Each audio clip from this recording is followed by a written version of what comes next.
I'm Reverend Sam, and I'm your host on this TV broadcast, Power Encounter TV broadcast. In the name of Jesus, I see your path being filled with pleasantness. It's like I see a road, but what I see on that road is more or less like, when you see butter, and God said to me, they will dip their feet in abundance. I pray that in the name of Jesus, you will be a partaker of this anointing for abundance that God has decided to attach to this telecast. I pray that that which will make you abundant will appear to you. Your understanding will be expounded in the name of Jesus. I rebuke every spirit of ignorance. I rebuke every spirit of distraction in the name of Jesus. I set you free by the anointing of the Holy Ghost, and so shall it be. In Jesus' mighty name, amen and amen. I'm still going through reasons why people do not they don't receive their miracles. And today I want to speak to you about the concept of times and seasons. Times and seasons. There's a particular time long ago, almost 30 years ago, I was praying somewhere before I ever before I started ministry. I was praying and I was in a vision. And God was giving me certain vision concerning the future of my ministry and all that. And then I had somebody knock at the door. Instead for me to continue my prayer, you know what I did? I said, Holy Ghost, I'm coming. I opened my eyes, went to go and check the door. The person said, I just said I should greet you. And then he left. I went back to prayer. I closed my eyes. The vision did not continue. And up till today, almost 30 years later, I have never gone back to that vision. It was an opportunity that God gave me to see the future of my ministry. I was very foolish to allow physical distractions to make me abort divine purpose. Many people are watching me right now. You have wasted opportunities. Maybe the person you are supposed to marry, you have looked down on them. You maybe because the person was not rich at that particular time. Maybe the person not as learned as yourself. You just have reasons. And then the opportunity that God gives to you to have a man that fears God, a man that will help to protect and promote your glory, you lost the opportunity. You have married to somebody else. That one has married to another person. But the truth is, things are not the way they ought to be. I'm talking about being sensitive to opportunities. You are praying to God that God should give you open door. God should promote you. And then God created an opportunity for you to meet up with somebody whom you can help. And who will in turns help you and get you to where God has ordained you to go. But you squeeze your face. The first thing you do is to complain and tell yourself it's too difficult. You cannot come and kill yourself because of another person's responsibility. And you don't know that what you are simply passing away is an opportunity that will bring you breakthrough. There's this young man that had 5 loaves of bread and a few fishes. And he heard that Jesus was preaching somewhere. He took his lunch and went there. When he got there, they said, we are looking for food. And the man said, this is my food. He gave all that food. When he gave all that 5 loaves of bread, you know what happened? He did not only eat more than 5 loaves of bread and a few fishes. He was able to, by his generosity, he was able to feed more than 5,000 people. And his record is now in the scriptures. Hallelujah. When David went to go and see his brothers at the war front, he heard that Goliath was defiling the God of Israel. And everybody, including King Saul, were afraid of Goliath. And David took advantage of that opportunity. He said, how can this man be defiling the name of the God of Israel? What happened? Why can't all of you just fight him? And they said, the man is tall, the man is experienced. He said, I will kill him. He took advantage of opportunity. Even the king was trying to talk him out of fighting Goliath. He said, sir, in my father's business, I kill young lions. I kill lions. I kill bear that want to come and take my father's sheep when I'm taking care of them. And this uncircumcised Philistine is not more than them. He developed confidence to face challenge, and it became an opportunity for him. Because from there, King Saul knew him. From there, he was able to enter the palace. From there, all the people in the land of Israel were able to know that, no, God is with this young man. And we know the story. Now, what God asked me to tell you is that don't pass away the next opportunity that is coming your way. Because there is a wave, I can see that there is a wave of opportunity that will come your way. Listen, sometimes you may have to do menial job because God wants to give you the secret to become an employer of labor later. I remember many years ago, I was looking for work in the bank and all that, but God would not allow me. In fact, there was one bank that I've seen the MD, he has approved me in a VI then. I was supposed to start work on Monday. That was Friday, but before lunch break. Can you imagine that by Monday when I got there to start work, they told me that they have employed somebody else. It was like all hell broke loose, as if all the enemy of my father's house were against me. But you know what? In the teaching line, I was getting the opportunity, but I was making them to pass. Until I went, I just took one of them up. And today we have a mission school that is about 14 years old now. Our school has its own property back in Africa. We have so many children on scholarship. And God uses that school to take care of my family's need. What am I trying to say? But when I didn't like to teach because we are told that the reward of the teachers is in heaven. And I'm the first one of my family. So I told myself, I'm not going to wait until I get to heaven before I get rewarded. I need to make money on this earth to take care of my family and to take care of the future. What am I trying to say? Sometimes opportunity comes as something that is despised. Don't despise it. Hallelujah. The person that I was supposed to marry said that, you know, Bro Sam, you are a good counselor. I like you, but you are not somebody I can marry. And I waited for her for 7.5 years, but she never married me. I'm married now. She's married wherever she is. But the news I had many years later, she wasn't happy. But there's nothing I can do about that. What am I trying to say? Don't let opportunity pass you by.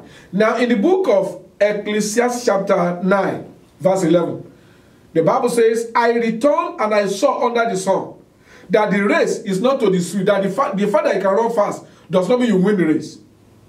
The battle is not to the strong. Because you are muscular does not mean you are going to be strong. Neither does bread be for the wise, nor yet riches to men of understanding, nor yet favor to men of skill, but time and chance happeneth to them all.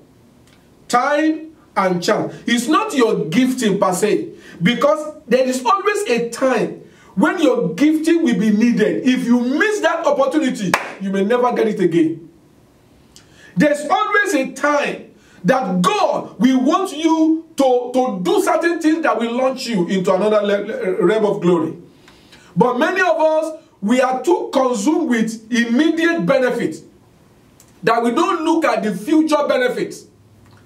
And the truth is that that's why we have a lot of backwardness in Africa. We don't have long-term plan. Many of you that I'm talking to right now, if I ask you what is your 5 years plan from now in the US, you don't have nothing. Some of you have been in this country for years. You don't even think about trying to get your papers. You don't think about trying to advance yourself academically. You are just making money, paying bills, going to party, eating, drinking, marrying. You didn't think of the future. An opportunity comes and passes you by. They come and pass you by. When God wants to do you good, He will bring people around you. This is the body God gave me this morning. So you need to sit down and ask yourself, why have I been passing opportunities away from myself? Why do I only do what is convenient for me? A young man told me his story in this country. He's an automobile engineer now. He has his own garage where he does his work now. We were talking sometimes ago, and he was telling me what he was making as savings, not his expenses. As far back as almost 5 years ago, he was having $40,000 as his savings in a year. Do you know how many years you have been in America? Have you been able to have $10,000 in savings? This guy, when he came to this country, he was looking for work. He couldn't get work. Now and then, of course, he has this flair for repairing things. So he went to a mechanic workshop and begged the man that the man should train him. The man said, "I will train you." And because you are a man, because he came to America with his wife, because you're a married man, I'll be giving you $100 per week. He said, "No problem." And he took up that opportunity. In less than 4 years, he became so good at it that even his boss now used to refer his customers to this man who has now been on his own. And you know the funniest part? His wife that time, because he wasn't making money, the wife that time divorced him in America here. Both of them are in Houston. The woman left him. He said, I can't continue with you. You don't have a future. And right now, the man has his own warehouse. People work for him. That lady just let opportunity pass her by. Meanwhile, this man, he looked at himself and said, let me train myself. And it's better for him now. It was not easy for him because he used to trek almost like 40 minutes before he gets to work when he first started. But the story has changed now. What I'm trying to say is, what are you doing with the opportunity that God has given to you? There are some of you that the program that God has ordained to use to change your life, you will find excuse not to be there. That is when you begin to have running stomach. That is when you say, I'm tired. That's when you take up overtime. Because you are so consumed with being an employee, getting money than making money. Listen to me. Life is all about opportunities. That's what God is asking me to tell you. And I believe somebody is watching me right now. God said to me, a wave of opportunity is going to flow through you again because of his mercy. Don't let it pass you by. And talking about opportunities, God told me that he wants to release judgmental anointing upon your life to work for you. Now the Bible says, let God arise and let his enemies be scattered. Our next All Believers Conference that is coming up by September 14th, I keep announcing it, so you will not have an excuse to say you don't hear. It's coming up on Friday, second Friday of September, September 14th. The program starts by 7 p.m. The theme of the program is let God arise and let his enemies be scattered. The address of the program. Let me give you the address of the program. The address of the program is Rock of Prayer Christian Center. It's on 3520 South Derry Ashford Road, 77082. It's beside the Family Dollar. Now, the flyer will be on the screen so you can copy it. And if you need more information, you can call the numbers on the screen or send SMS to us.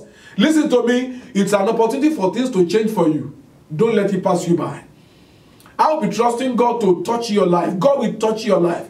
God will fight your battle. All those enemies of the fathers that have refused to let you go, the time has come for God to place an anointing upon your life. The Bible says when the will of a man please God, he makes even his enemies to be at peace with him. Those who have been fighting you, it's time for them to begin to laugh and help you succeed. Therefore, I pray for you that in the name of Jesus, you will not miss the next wave of opportunity that heaven has brought across your way. I decree over your life, every spirit of stubbornness, every spirit of sluggishness that make you to pass, to allow upon to pass, I curse them in your life in the name of Jesus. I decree that from this moment, you begin to have an eagle eye to see opportunity when they show up. The next one God is giving you, you will not miss it. In the mighty name of Jesus Christ. Thank you, Eternal Father. In Jesus' mighty name. Amen, amen, and amen. I'd like to know what God is doing in your life. I'd like to know what this telecast is doing in your life. And you know you can also be a part of those who help us to succeed. Support this telecast with your gifts, financial gifts, with your prayers, with your influence, opportunities. You can always do something to help us succeed. And I'll be waiting to hear from you. I'm going to go right now. And until I come here again next time, I don't want to ever forget that no matter what you have gone through in life, now that you're a child of God, one thing is very sure. You are wonderful because Jesus is real. I'll see you next time. God bless you. Bye-bye. Lord, you are great. Thunder announce your presence. The storm announce your power. I can't imagine your greatness.